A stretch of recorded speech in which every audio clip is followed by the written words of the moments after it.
আজ মহালয়া। মা স্বর্গ থেকে তার বাপের বাড়ি মর্তে আসার দিন। তাই আজকে আমরা সবাই খুব উল্লাসিত। মা আসছে আমাদের বাড়িতে, তার নিজের বাড়িতে।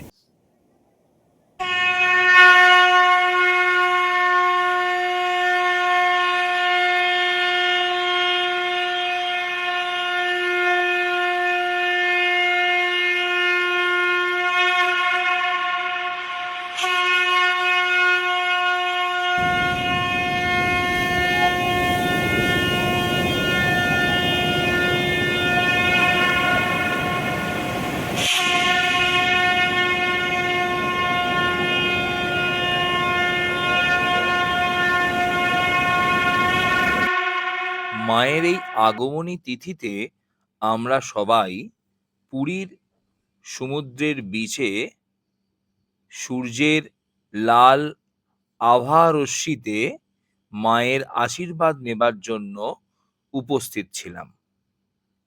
মনে করলাম এই সূর্য উদয়ের ফলে যে সূর্য রশ্মি আমাদের গায়ে এসে পড়ছে, এটিই আমাদের মায়ের আশীর্বাদ। এইভাবে আমরা আজকে সূর্যোদয়কে মায়ের আগমনী বার্তা রূপে গ্রহণ করলাম এবং সমুদ্র অশান্ত ঢেউয়ের উপর এই সূর্যের রক্তিম আলোকরশ্মি যেন সূর্যকে লাল আভায় পরিণত করে তুলেছে। এইভাবে আমরা আজকে সমুদ্রের বিচে আরেকটি জিনিস দেখলাম, সেটি হলো মাছ ধরা। জেলেরা কত কষ্ট করে ডিঙি নিয়ে দূর সমুদ্রে মাছ ধরার জন্য পাড়ি দেয় মাঝরাতে এবং ফিরে আসে ভোরবেলায়। সারা রাত ধরে তাদের এই দুঃসাহসিক অভিযান ও প্রচেষ্টার ফলে ভোরবেলায় তারা মাছ ধরে নিয়ে নৌকা ভর্তি করে এসে বিচে মেশে।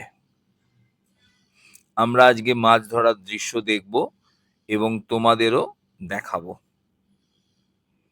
দেখো, আস্তে আস্তে সূর্য যেন সমুদ্রকে চুম্বন করে আকাশের দিকে উঠে যাচ্ছে এবং মধ্য গগনেতে স্থাপিত হবার জন্য তার প্রচেষ্টা চালাচ্ছে। সূর্য মামা আস্তে আস্তে তার প্রভাব গোটা বিশ্বের উপর ফেলছে এবং আজকে এই মাছ ধরার দৃশ্যটা তোমরা দেখো।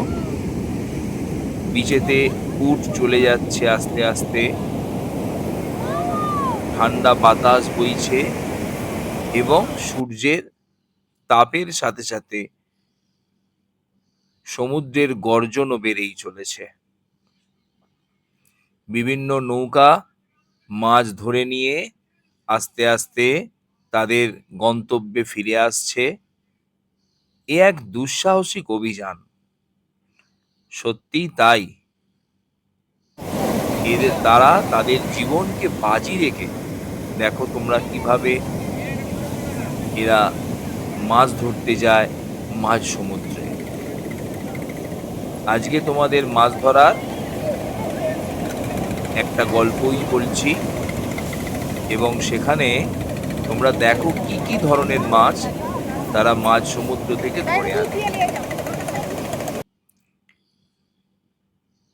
অশান্ত সমুদ্রের মধ্যে এই মাছ ধরাটা কেবলমাত্র তাদের রুজি রোজগারের যে পথ তা বলবো না, এটা যেন তাদের একটা দুঃসাহসিকতার পরিচয়।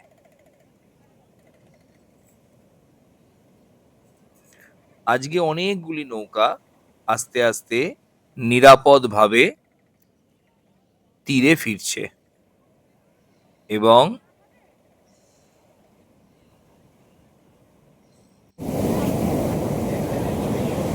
অপূর্ব দৃশ্য। আজকে এই মহালয়ার সমুদ্র বীচ যেন নতুন করে সেজেছে।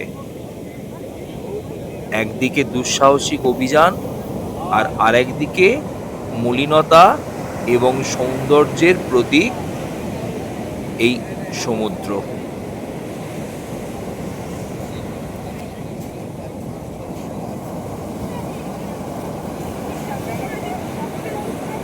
এই সৌন্দর্যটা যেন বাকরুদ্ধ করে দেয় মানুষকে। দেখো তোমরা কিভাবে নৌকা তার আস্তে আস্তে তীরেতে ফেরায়।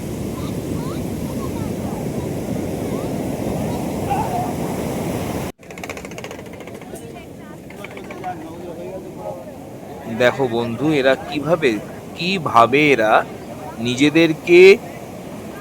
নিজেদের জীবনকে বিপন্ন করে সমুদ্র থেকে মাছ ধরে আনে।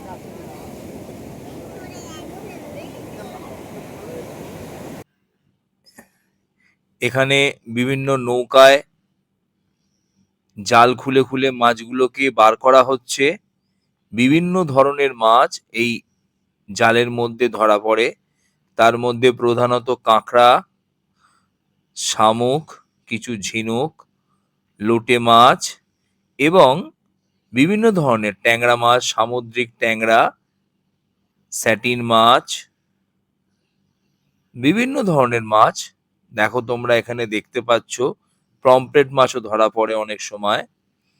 আর আজকে একটা নতুন মাছের সন্ধান তোমাদের দেবো, সেটা আর একটা দেখো করাত মাছ আছে এখানে।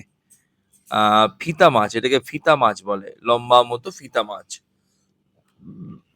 অনেক বড় বড় কাঁকড়া ধরেছে দেখো, জ্যান্ত কাঁকড়া আস্তে আস্তে ছাড়াচ্ছে। আর একটা নতুন মাছের সন্ধান তোমাদের দেবো দেখো, যেটা আমি কোনোদিন এর আগে দেখিনি। হাঙর মাছ অর্থাৎ শার্ক। কিছু শাঁকও এরা ধরে, শাঁকও এদের জালে ধরা পড়ে। দেখো আমরা এরপর চলে যাচ্ছি হাঙর মাছের দিকে। একটা নৌকায় হাঙর মাছ বা শার্ক মাছ যেটা বলি আমরা, সেই মাছ ধরা পড়েছে। দেখো ছাড়াচ্ছে,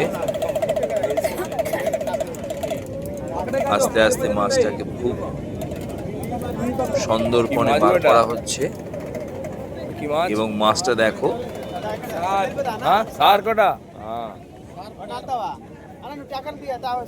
এটা হাঙর মাছ। এর পটকা থাকে না, কানকো থাকে না। এই মাছের দেখো ঠিক কানকোর কাছটায় 4-5টা দাগ থাকে, একে স্লিট কোর বলে। এরা তরুণাস্থিযুক্ত মাছ এবং মানুষ পর্যন্ত এরা খায়। তোমরা তো জানো, হাঙরের গল্প শুনেছো। দেখো বিভিন্ন ধরনের মাছ,